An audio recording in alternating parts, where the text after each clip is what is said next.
Electronics రంగంలో గత 20 సంవత్సరాలుగా నూజివీడులో ప్రభంజనం సృష్టిస్తున్నది శ్రీవత్స ఎలక్ట్రానిక్స్ నూజివీడు. మా వద్ద ఏసీలు, ఎల్ఈడి టీవీలు, ఫ్రిడ్జ్లు, వాషింగ్ మిషన్లు, కూలర్లు, మిక్సీలు, గ్రైండర్లు, ఫ్యాన్లు మొదలగు అన్ని రకాల మీ ఇంటికి కావలసిన ఎలక్ట్రానిక్స్ ఐటమ్స్ విజయవాడ మరియు ఆన్లైన్ ధరల కన్నా అతి తక్కువ రేట్లలో లభించును.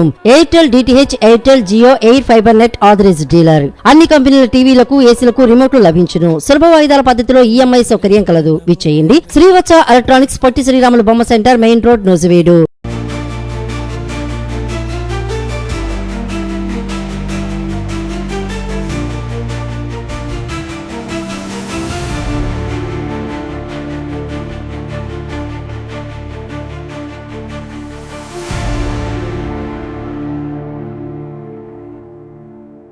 స్టీల్ ప్లాంట్ ఘటనపై ముఖ్యమంత్రి చంద్రబాబు సమీక్ష.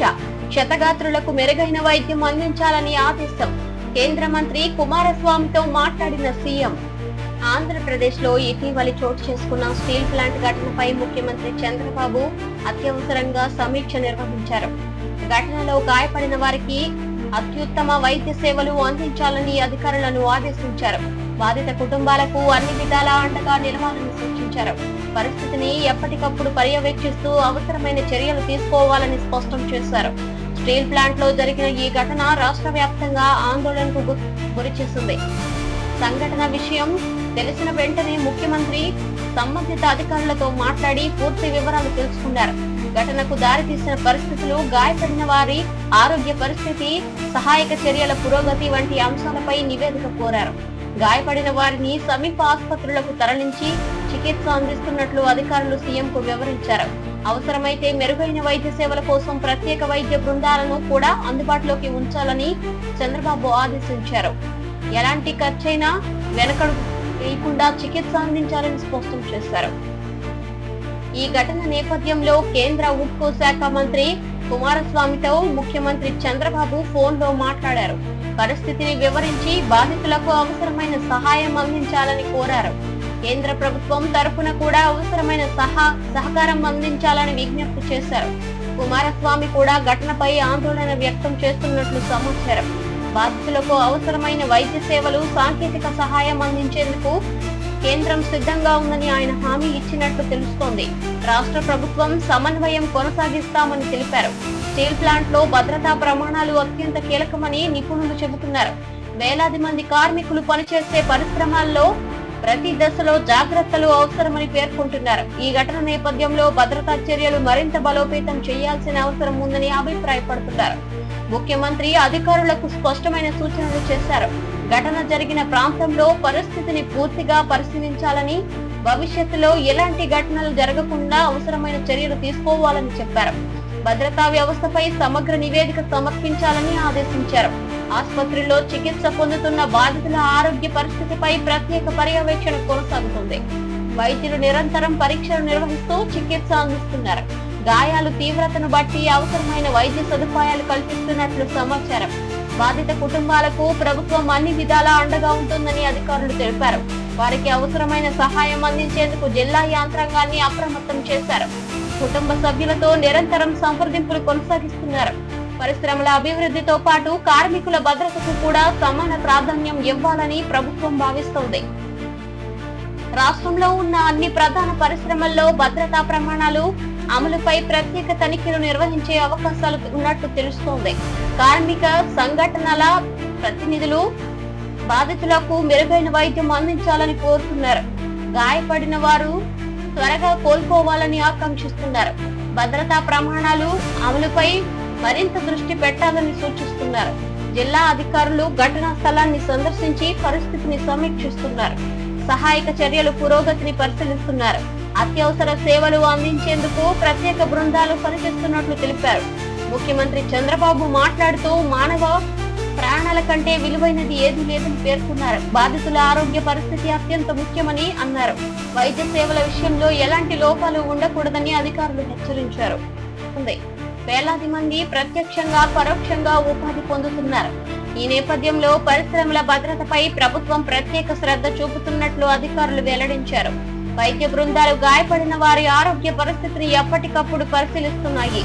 అవసరమైన పరీక్షలు, చికిత్సలు అందిస్తున్నాయి. కొంతమంది బాధితులను మెరుగైన చికిత్స కోసం ప్రత్యేక వైద్య కేంద్రాలకు తరలించే అవకాశాన్ని కూడా పరిశీలిస్తున్నారు. కేంద్రం మరియు రాష్ట్ర ప్రభుత్వాల సమన్వయంతో బాధితులకు అవసరమైన సహాయం అందించాలని నిర్ణయించారు. సంబంధిత శాఖల అధికారులు నిరంతరం పరిస్థితిని పర్యవేక్షిస్తున్నారు. పరిశ్రమల్లో పనిచేసే కార్మికులు భద్రతకు సంబంధించిన మార్గదర్శకాలను మరింత కట్టుదిట్టంగా అమలు చేయాలని నిపుణులు సూచిస్తున్నారు. ఆధునిక భద్రతా పరికరాలు, శిక్షణ కార్యక్రమాలు, అత్యవసర స్పందన వ్యవస్థలు మరింత బలోపేతం కావాలని అభిప్రాయపడుతున్నారు. రాష్ట్ర ప్రభుత్వం ఇప్పటికే పలు పరిశ్రమల్లో భద్రతా తనిఖీలు నిర్వహిస్తోంది. తాజా ఘటన నేపథ్యంలో మరింత విస్తృత స్థాయిలో సమీక్షలు చేపట్టే అవకాశం ఉందని అధికార వర్గాలు చెబుతున్నాయి. ప్రజాప్రతినిధులు కూడా బాధితుల కుటుంబాలకు ధైర్యం చెబుతున్నారు. త్వరితగిన కోలుకోవాలని ఆకాంక్షిస్తూ ప్రభుత్వం తీసుకుంటున్న చర్యలను అభినందిస్తున్నారు. స్థానిక ప్రజలు, స్వచ్ఛంద సంస్థలు కూడా సహాయ కార్యక్రమాల్లో భాగస్వామ్యం అవుతున్నాయి. బాధిత కుటుంబాలకు అవసరమైన మద్దతు అందిస్తున్నారు. సామాజిక భద్రతతో ముందుకు వస్తున్నారు. ఆరోగ్య శాఖ అధికారులు అన్ని ఆసుపత్రులను అప్రమత్తం చేశారు. అవసరమైన మందులు, వైద్య పరికరాలు, సిబ్బందిని సిద్ధంగా ఉంచారు. చికిత్సలో ఎలాంటి అంతరాయం లేకుండా చర్యలు తీసుకుంటున్నారు. ముఖ్యమంత్రి చంద్రబాబు నిర్వహించిన సమీక్షలో భవిష్యత్తు భద్రతా చర్యలపై కూడా చర్చ జరిగినట్లు సమాచారం. పరిశ్రమల్లో ప్రథమ నిర్వహణకు సంబంధించిన అంశాలపై పరిశీలించాలని అధికారులను సూచించారు. మొత్తంగా చూస్తే స్టీల్ ప్లాంట్ ఘటనపై ముఖ్యమంత్రి చంద్రబాబు తక్షణ స్పందన చూపుతూ గాయపడిన వారికి మెరుగైన వైద్యం అందించాలని అధికారులను ఆదేశించారు. కేంద్ర మంత్రి కుమారస్వామితో మాట్లాడిన అవసరమైన సహకారం కోరారు. బాధితుల ఆరోగ్యం, భద్రతా చర్యలు, పరిశ్రమల భవిష్యత్ రక్షణపై ప్రభుత్వం ప్రత్యేక దృష్టి సాధించినట్లు ఈ పరిణామం స్పష్టం చేస్తున్నాయి.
నేడు సికింద్రాబాద్ పరేడ్ మైదానంలో మహిళా శక్తి సభ, స్వయం సహాయక సంఘాలకు 555 బస్సుల పంపిణీ, ఆర్టీసీకి 199 కోట్ల సహాయం అందించనున్న ముఖ్యమంత్రి రేవంత్ రెడ్డి.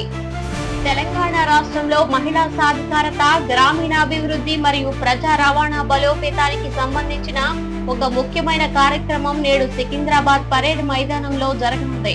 మహిళా శక్తి సభ పేరుతో నిర్వహిస్తున్న ఈ భారీ కార్యక్రమంలో ముఖ్యమంత్రి రేవంత్ రెడ్డి పాల్గొని స్వయం సహాయక సంఘాల మహిళలకు 553 బస్సులను పంపిణీ చేయనున్నారు.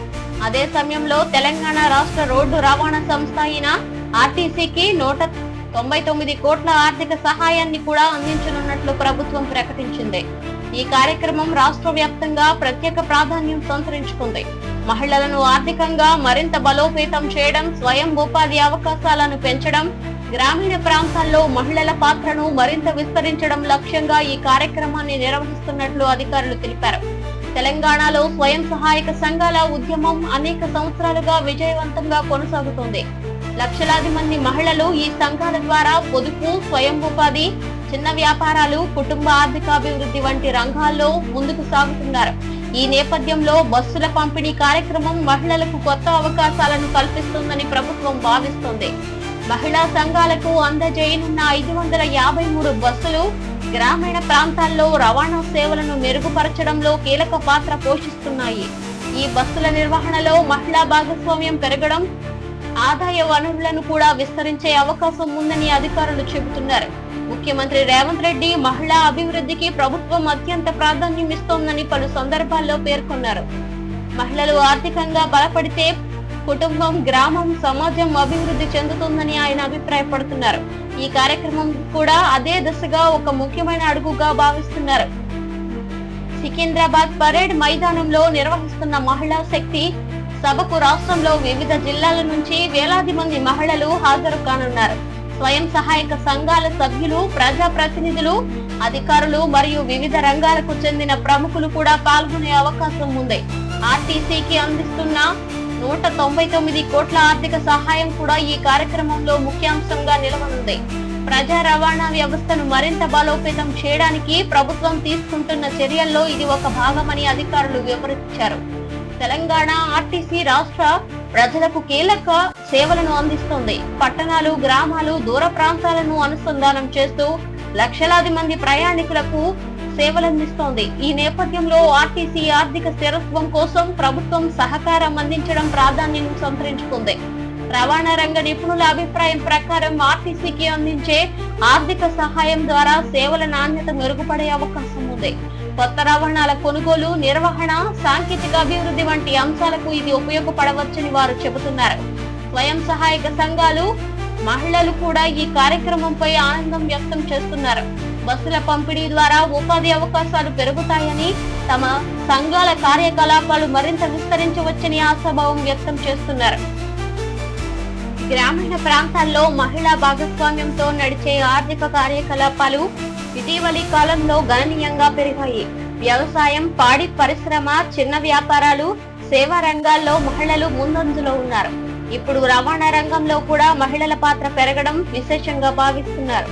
ప్రభుత్వం అధికారులు కార్యక్రమానికి సంబంధించిన అన్ని ఏర్పాట్లను పూర్తి చేశారు.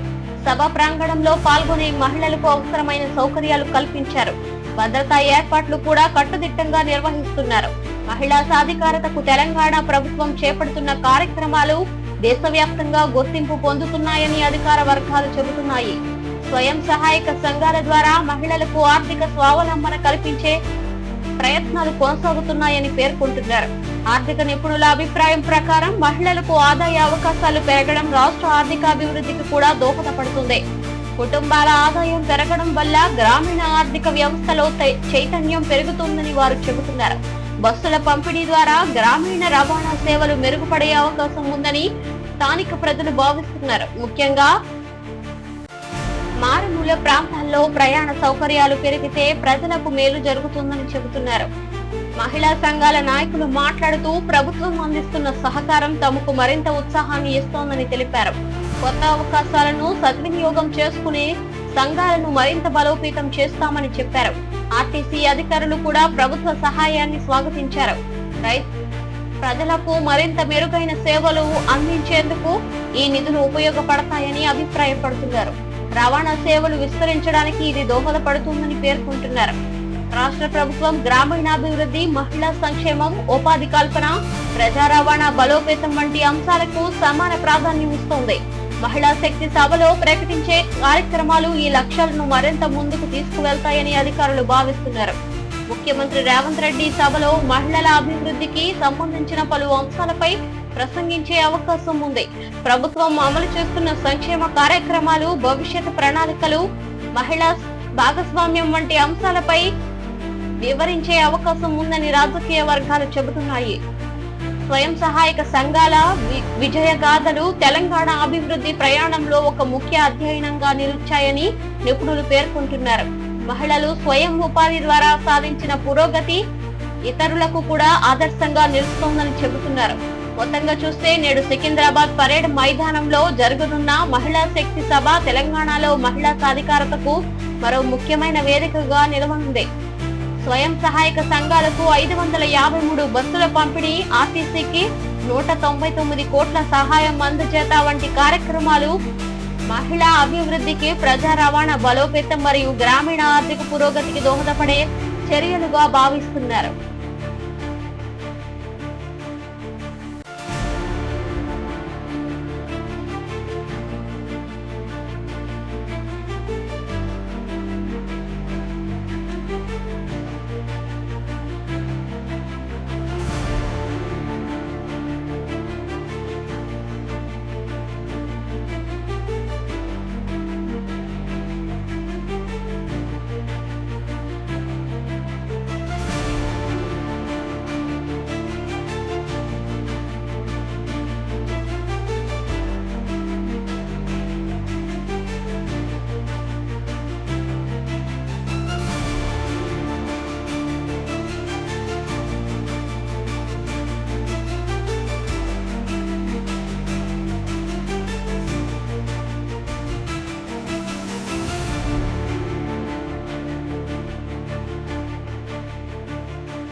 జోజిలా సొరంగం నిర్మాణంలో నేడు కీలక ఘట్టం. చివరి అంచును పేల్చడంతో పూర్తి కానున్న టన్నెల్. కాశ్మీర్ లడఖ్ మధ్య ఏడాది పొడవునా రాకపోకలకు మార్గం. దేశ మౌలిక వసతుల అభివృద్ధిలో మరో చారిత్రాత్మక ఘట్టం ఆవిష్కృతం కానుంది. కాశ్మీర్ మరియు లడఖ్ ప్రాంతాలను అన్ని కాలాల్లో అనుసంధానించే లక్ష్యంతో నిర్మిస్తున్న జోజిల్లా సొరంగం ప్రాజెక్టులో నేడు అత్యంత కీలకమైన దశను చేరుకుంది. సొరంగ నిర్మాణంలో చివరి అంచును పేల్చే కార్యక్రమం జరగడంతో టన్నెల్ నిర్మాణ పనులు దాదాపు పూర్తి కానున్నాయి. దీంతో దేశంలోనే అత్యంత ప్రతిష్టాత్మక రహదారి ప్రాజెక్టులలో ఒకటిగా భావిస్తున్న ఈ నిర్మాణం మరో ముఖ్యమైన మైలురాయిగా చేరుకోనుంది. హిమాలయ పర్వత ప్రాంతాల్లో నిర్మిస్తున్న జోజిలా సొరంగ భారత ఇంజనీరింగ్ రంగ ప్రతిభను నిదర్శనంగా నిలుస్తుంది. ప్రతికూల వాతావరణ పరిస్థితులు, మంచు తుఫానులు, క్లిష్టమైన భౌగోళిక పరిస్థితుల మధ్య ఈ భారీ ప్రాజెక్టు పనులు కొనసాగుతున్నాయి. అనేక సవాళ్లను అధిగమిస్తూ నిర్మాణ బృందాలు ఈ దశ వరకు చేరుకోవడం విశేషంగా భావిస్తున్నారు. ప్రస్తుతం కాశ్మీర్ నుంచి లడఖ్ వెళ్లే జోజిలా కానుమ శీతాకాలంలో భారీ మంచు కారణంగా తరచూ మూసివేయబడుతుంది. దీనివల్ల ప్రజల రాకపోకలు, సరుకు రవాణా, అత్యవసర సేవలు కొన్నిసార్లు ఇబ్బందులు ఎదుర్కొంటున్నాయి. సొరంగం పూర్తయిన తరువాత ఈ సమస్యలకు శాశ్వత పరిష్కారం లభిస్తుందని అధికారులు చెబుతున్నారు. ఈ ప్రాజెక్టు పూర్తయితే ఏడాది పొడవునా కాశ్మీర్ మరియు లడఖ్ మధ్య నిరంతర రవాణా సౌకర్యం అందుబాటులో ఉంటుంది. వర్షాలు, మంచు, ప్రతికూల వాతావరణ పరిస్థితులు ఉన్న ప్రయాణాలు కొనసాగించే అవకాశం ఏర్పడుతుంది. దీంతో ప్రాంతీయ అభివృద్ధికి కొంత ఊతం లభించే అవకాశం ఉందని నిపుణులు అభిప్రాయపడుతున్నారు. జోజిల్లా సొరంగం నిర్మాణం వల్ల ప్రయాణ సమయం గణనీయంగా తగ్గనుంది. ప్రస్తుతం గంటల తరబడి పట్టే ప్రయాణం భవిష్యత్తులో చాలా వేగంగా పూర్తయ్యే అవకాశం ఉంది. దీంతో ప్రజలకు సమయం ఆదా కావడంతో పాటు రవాణా ఖర్చులు కూడా తగ్గించవచ్చని భావిస్తున్నారు. లడఖ్ ప్రాంత ప్రజలు ఈ ప్రాజెక్ట్ పై ఎన్నో ఆశలు పెట్టుకున్నారు. ముఖ్యంగా శీతాకాలంలో బయట ప్రపంచంతో అనుసంధానం కొనసాగడం వారికి ఎంతో ఉపయోగకరంగా మారనుంది. విద్య, వైద్యం, వ్యాపారం, పర్యాటకం వంటి రంగాలకు ఇది పెద్ద మద్దతుగా నిలుస్తుందని స్థానికులు చెబుతున్నారు. పర్యాటక రంగానికి కూడా సొరంగం ఎంతో మేలు చేయనుంది. లడఖ్ ప్రపంచ వ్యాప్తంగా ప్రసిద్ధి చెందిన పర్యాటక ప్రాంతం. ఏడాది పొడవునా రాకపోకలు సులభమైతే మరింత మంది పర్యాటకులు ఈ ప్రాంతాన్ని సందర్శించే అవకాశం ఉంటుంది. దీంతో స్థానిక ఆర్థిక వ్యవస్థకు కూడా బలం చేకూరుతుంది. వ్యాపార రంగం కూడా ఈ ప్రాజెక్టుతో లాభపడనుంది. కాశ్మీర్ మరియు లడఖ్ మధ్య సరుకు రవాణా మరింత సులభంగా మారుతుంది. వ్యవసాయ ఉత్పత్తులు, స్థానిక వస్తువులు, ఇతర సరుకులు వేగంగా గమ్యస్థానాలకు చేరుకునే అవకాశం ఉంటుంది. జోజిలా సొరంగం నిర్మాణంలో వేలాది మంది ఇంజనీర్లు, సాంకేతిక నిపుణులు, కార్మికులు పాల్గొన్నారు. అత్యాధునిక సాంకేతిక పద్ధతులను ఉపయోగించి నిర్మాణం కొనసాగుతుంది. భద్రతా ప్రమాణాలను పాటిస్తూ ప్రతి దశను జాగ్రత్తగా పూర్తి చేశారు. దేశంలోని మౌలిక వస్తువుల అభివృద్ధికి కేంద్ర ప్రభుత్వం ప్రత్యేక ప్రాధాన్యం ఇస్తోంది.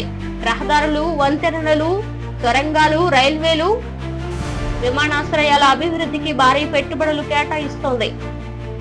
జోజిల్లా ప్రాజెక్ట్ కూడా ఆ దిశలో అత్యంత ముఖ్యమైన ప్రాజెక్ట్ గా నిలుస్తోంది. ఈ సొరంగం పూర్తయిన తరువాత అత్యవసర సేవల నిర్వహణ కూడా మరింత సులభంగా అవుతుంది. వైద్య అవసరాలు, సహాయక చర్యలు, ఇతర అత్యవసర పరిస్థితుల్లో వేగంగా స్పందించే అవకాశం ఉంటుంది. ఇది ప్రజల భద్రతకు కూడా ఉపయోగపడనుంది. స్థానిక ప్రజా ప్రతినిధులు ఈ ప్రాజెక్ట్ పురోగతిని స్వాగతిస్తున్నారు. ఎన్నో సంవత్సరాలుగా ఎదురు చూస్తున్న కళ ఇప్పుడు సాకారం అవుతుందని వారు ఆనందం వ్యక్తం చేస్తున్నారు. అభివృద్ధికి ఇది కీలకమైన మలుపు అవుతుందని చెబుతున్నారు. నిర్మాణ రంగ నిపుణులు అభిప్రాయం ప్రకారం ఎలాంటి భారీ ప్రాజెక్టులు దేశ సాంకేతిక సామర్థ్యాన్ని ప్రపంచానికి చాటుతాయని అన్నారు. క్లిష్టమైన భౌగోళిక పరిస్థితుల్లో కూడా అత్యున్నత స్థాయి నిర్మాణాలు చేపట్టగల సామర్థ్యం భారతదేశానికి ఉందని ఈ ప్రాజెక్టు నిరూపిస్తోందని వారు పేర్కొంటున్నారు. జోజిల్లా ప్రాంత ప్రకృతి సౌందర్యానికి ప్రసిద్ధి చెందింది. అయితే వాతావరణ పరిస్థితుల కారణంగా రవాణా పరిమితులు ఉండేవి. ఇప్పుడు సొరంగం పూర్తయితే ఆ ప్రాంత అభివృద్ధి మరింత వేగం అందుకునే అవకాశం ఉందని పర్యాటక రంగ నిపుణులు చెబుతున్నారు. విద్యార్థులు, ఉద్యోగులు, వ్యాపారులు, పర్యాటకులు అందరికీ ఈ ప్రాజెక్టు ప్రయోజనం చేకూరనుంది. ముఖ్యంగా సంవత్సరంలో అన్ని కాలాల్లో రాకపోకలు కొనసాగడం ఒక పెద్ద మార్పుగా భావిస్తున్నారు. సొరంగం పూర్తయిన తరువాత భద్రతా పరీక్షలు, సాంకేతిక తనిఖీలు నిర్వహించనున్నారు. అన్ని ప్రమాణాలు పూర్తయిన అనంతరం ప్రజలకు అందుబాటులోకి తీసుకురావాలని అధికారులు ప్రణాళిక సిద్ధం చేస్తున్నారు. మౌలిక వసతుల అభివృద్ధి దశగా ఆర్థిక పురోగతిని పునాది అని నిపుణులు చెబుతున్నారు.